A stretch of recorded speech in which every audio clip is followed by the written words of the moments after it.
Louis, moi j'ai vu ta vidéo historique sur la chaîne, j'ai vu ta vidéo historique sur les boyaux. Est-ce que tu peux m'expliquer pourquoi, à la place de ça qui est très facile à utiliser et à fabriquer, on s'embête avec des guidons comme ça sur tous les vélos de route? Bah parce que c'est quand même vachement plus stylé un petit guidon cintré comme ça, non? Non? Pas convaincu? Non? Alors je vais te donner l'explication et tu verras qu'elle est historique et qu'en fait ce genre de guidon on le retrouve dès l'origine. Bon Louis, explique-moi un peu pourquoi c'est là depuis l'origine, parce que clairement, mon guidon de VTT est quand même beaucoup plus simple. Et clairement, quand on veut démarrer, qu'on pense à un vélo, un enfant met les mains à plat. Donc, pourquoi mettre ces guidons tordus? Eh bien si tu as suivi les vidéos historiques qu'on a fait récemment, tu vas peut-être avoir des notions qui vont, et des noms de vélos surtout, qui vont te revenir un peu en ta mémoire. Alors imagine-toi sur un grand bi, donc mettons fin 19e siècle par exemple, J'ai vu. donc en fait très haut perché. Très haut perché, à bout de bras et sur quelque chose de très difficile à diriger. Et en fait, dès le début, cette position très tendue à bout de bras est pas la plus ergonomique. Et on va assez rapidement, légèrement rentrer vers l'intérieur, incliner un petit peu ce cintre qui, comme tu l'as dit, à l'origine était plat Bien et sûr. droit du moins pour des questions, comme tu as dit, de fabrication. Et c'est ce qui semble le plus simple de base.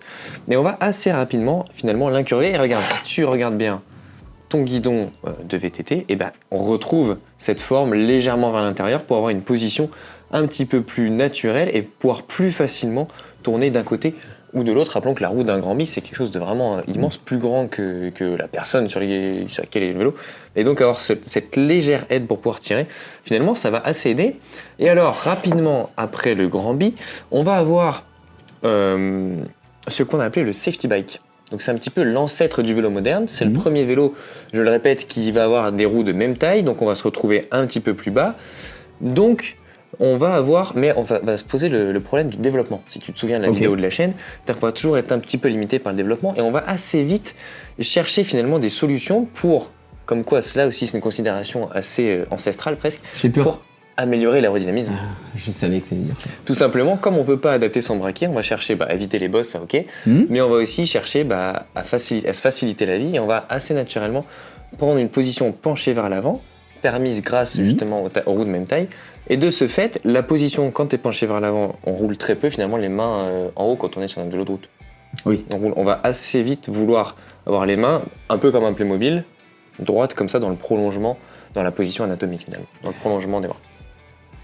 Donc c'est pour ça qu'ils ont fait des guidons comme ça. Alors à ce moment-là, on est presque plus sur quelque chose qui s'arrêterait ici, de poser comme ça, c'est-à-dire que on accentue de plus en plus cette courbure vers l'intérieur.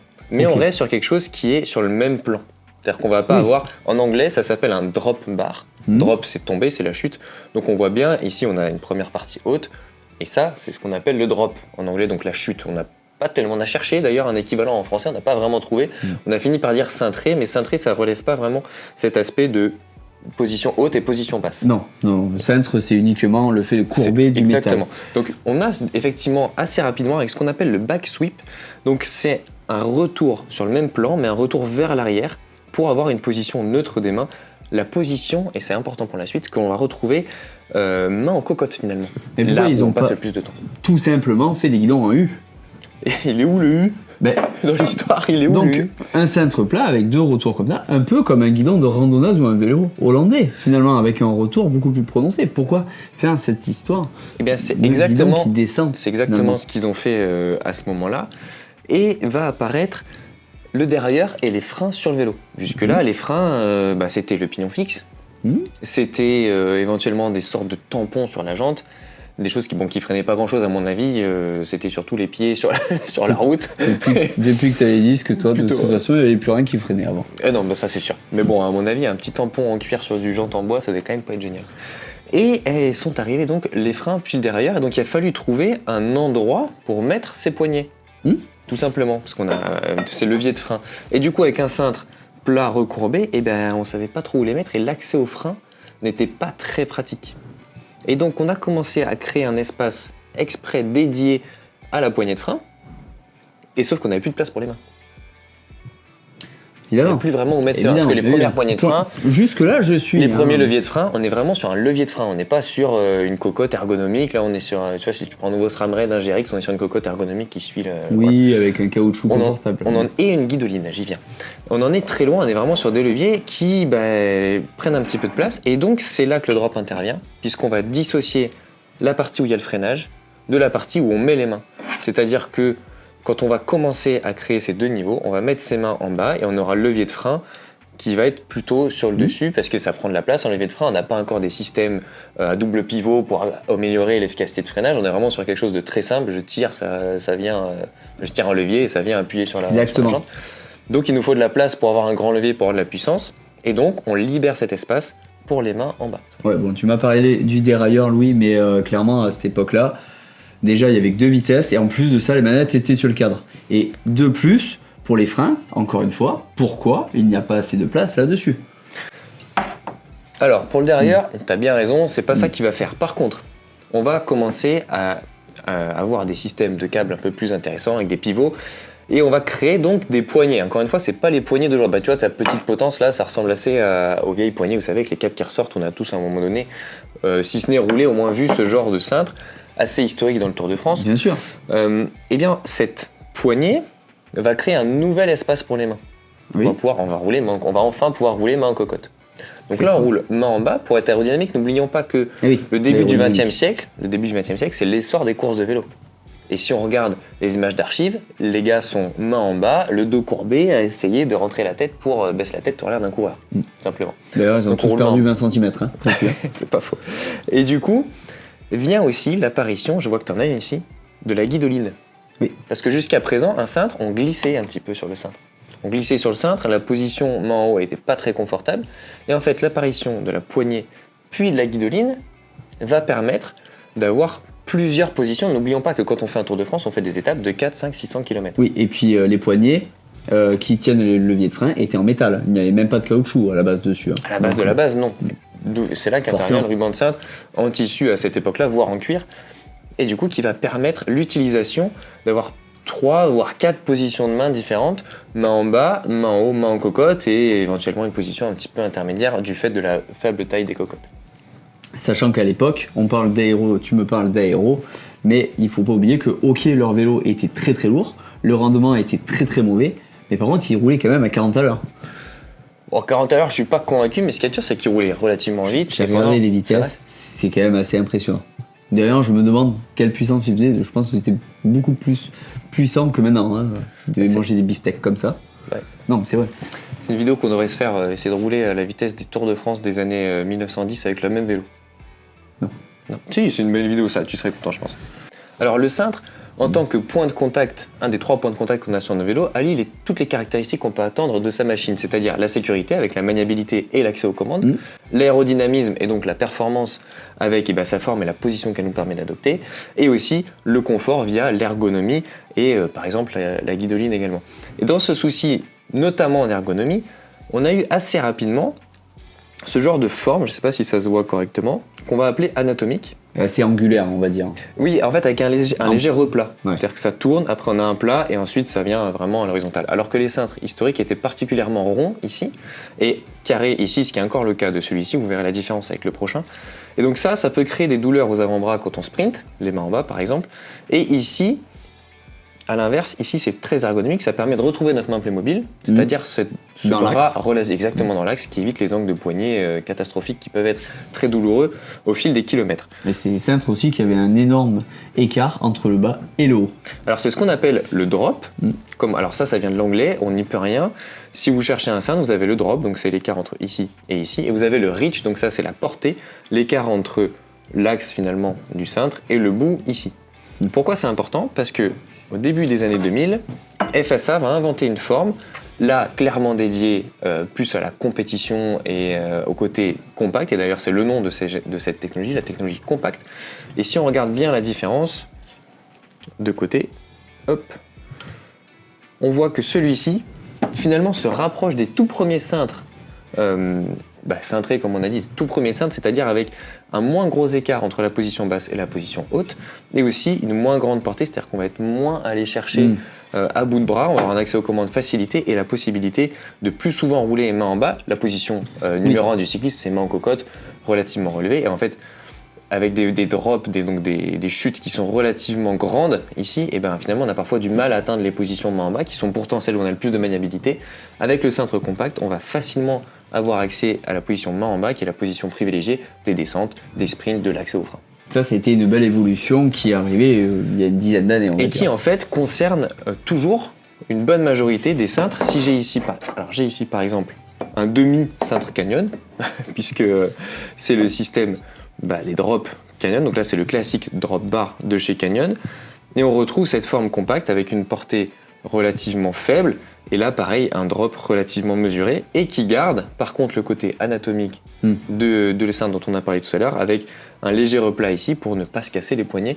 Donc finalement, on arrive avec ce genre de cintre à finalement au meilleur compromis entre toutes les technologies qu'on a vues ces 20, 30 et même ce dernier siècle finalement. Puis il faut dire aussi que les équipementiers avec leurs manettes ont fait aussi évoluer les guidons parce qu'en fait maintenant les manettes et les cocottes on va dire sont de plus en plus longues, du coup il y a de plus en plus de place pour mettre la main, donc en fait le guidon, le cintre a besoin de moins de longueur de ce côté là pour compenser justement cette histoire de manettes rallongées. On a vu aussi les combos arriver, les combos guidons. Alors moi j'aime beaucoup mais je crois que c'est pas un avis que tu partages. Non, alors, parce que toi tu as le côté compétiteur, moi j'ai plus le côté amateur mécanicien. Alors pour le combo, certes il y a le côté compétiteur qui ressort, t'as bien raison, mais c'est surtout le côté esthétique.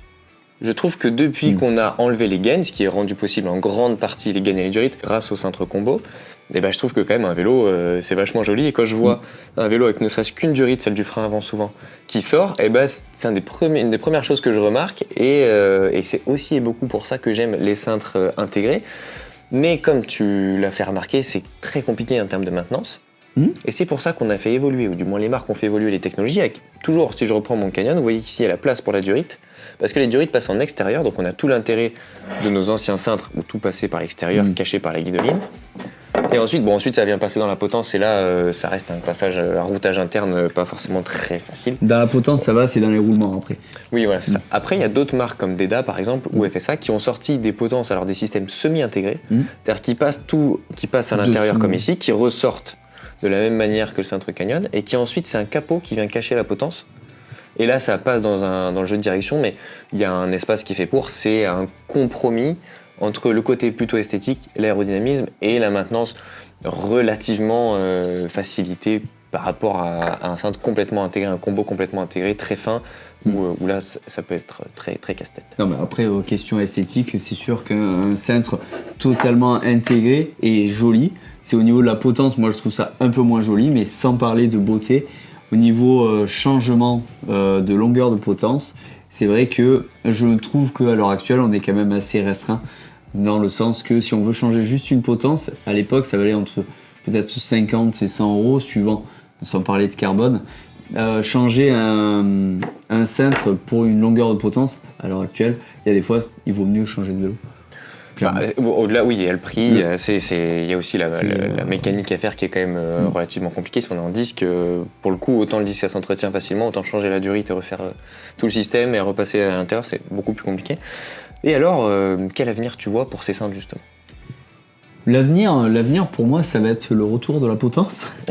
Il y a une tendance qui se dégage depuis des années, c'est le fait que les cintres deviennent de moins en moins larges.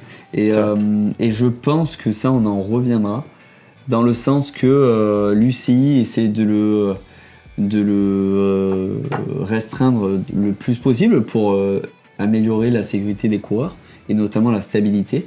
Je pense que les drops excessifs, les flares excessifs qu'on voit sur les vélos de gravel avec les guidons super larges, alors moi je trouve qu'un guidon un peu excessif aussi. Je trouve qu'un guidon très large c'est pas forcément plus maniable. Non. Et si je me mets à la place par exemple d'un athlète encore plus petit, je pense qu'il y a des athlètes d'un gabarit plus modeste qui étaient bien contents de voir arriver des cintres en 36 ou en 38 et qui devaient pas être très à l'aise sur les cintres en 44 comme on avait finalement de base avant. Moi je me vois pas, alors je suis pas un pilote de fou en VTT, mais je me sens pas forcément plus à l'aise avec un tel J'allais dire un tel volant, ben oui, c'est un peu l'idée. Alors moi j'aime bien l'idée que grâce notamment à l'impression 3D, on va aller vers de plus en plus de customisation. C'est déjà le genre de choses qu'on peut voir sur les cintres Canyon, puisque avec un seul cintre, tu peux choisir 2 modèles différents de drop. Tu peux choisir, du coup, ici tu as 3 longueurs différentes, 3 largeurs du moins différentes. Ici tu en as 3 autres, avec un flair différent. Et donc finalement, on va de plus en plus vers une personnalisation. Alors là, c'est pas de l'impression 3D, c'est la semi-personnalisation, c'est plus un choix. On a du réglage. On a du réglage différent, exactement. Parce que autant pour la potence c'est compliqué, autant on ne pouvait pas régler la largeur de ton cintre avant. Non. Alors que ça devient possible. Oui. On peut aussi l'adapter à sa pratique, puisque ça c'est plutôt... Alors c'est une forme de gravel, mais c'est fait plutôt pour la compétition. Le cintre de gravel, on peut aussi le remplacer par quelque chose de plus droit si jamais on utilise son vélo pour une sortie un petit peu moins aventure par exemple. Et on arrive même à faire du gravel aéro, je sais que t'aimes ça. Puisqu'on arrive même à des systèmes où on peut mettre un système de prolongateur directement sur un cintre combo ou sur un vélo de route ou de gravel. Ça me plaît beaucoup, hein, le fait d'avoir... on se rejoint sur le... Des réglages possibles sur des endroits où il n'existait pas de réglage, ok. Peut-être qu'un jour on pourra choisir la longueur de ces manettes, quoi. Et pourquoi pas il existe des systèmes de bike bike fitting qui le permettent, donc pourquoi pas le voir adapté au quotidien. Bon, écoute, je pense que... on a déjà fait un bon tour d'horizon. Je vais mettre un guidon comme ça, maintenant. Sur ton vélo de route, s'il te plaît. Oui. Alors, je te pose une question et ce sera notre conclusion. Est-ce que tu préfères un VTT avec un cintre de route ou un vélo de route, ou disons gravel, parce que sinon c'est trop éloigné. Est-ce que tu préfères un gravel avec un cintre de VTT, un cintre plat, ou un VTT avec un cintre de route? C'est compliqué parce que déjà j'ai pas essayé le VTT avec le cintre de route et ça me surprend de toi. Et ça je vais essayer dans pas très longtemps. Et tu nous tiendras informés de Non, tes pour des préférences. questions d'axe du poignet, en fait je suis tellement habitué maintenant au vélo de route que j'aime beaucoup la position manette, cocotte. Il y a même des vidéos où je sprint sur les cocottes. Parce que la position est très très naturelle et c'est vrai que rien que ce côté-là, c'est quand même assez agréable justement d'avoir le poignet dans l'axe du bras. En Playmobil quoi. Rien que pour ça. GCN, on a la coupe Playmobil, les poignets Playmobil. Le centre de route, ça me plaît. Et toi? Alors moi je vais répondre 100% esthétique parce qu'il est hors de question que je roule avec l'un ou l'autre à l'heure actuelle. Mais d'un point de vue 100% esthétique, je trouve très beau les Trek ou les Scott qui sont des cadres plutôt gravel avec un cintre de VTT. Oui, mais t'as pas roulé avec. Très beau. J'ai pas roulé. Alors j'aimerais rouler avec parce que je trouve que c'est stylé. T'as pas roulé avec. Après, d'un point de vue purement performance, j'ai pas trop d'avis sur la question. Tu t'y connais mieux que moi pour ça et tu me tiendras au courant quand tu auras fait ton test. Voilà. Et tu mettras des prolongateurs sur ton. Tu feras VTT prolongateur cintre de route. Oui. Et là j'accepte. Quel est le problème? Dites-nous ce que vous en pensez. Oui. Et c'est tout pour cette nouvelle vidéo un petit peu historique. Oui, c'est ça, on a fait l'histoire des guidons. À très vite chez GCN en français.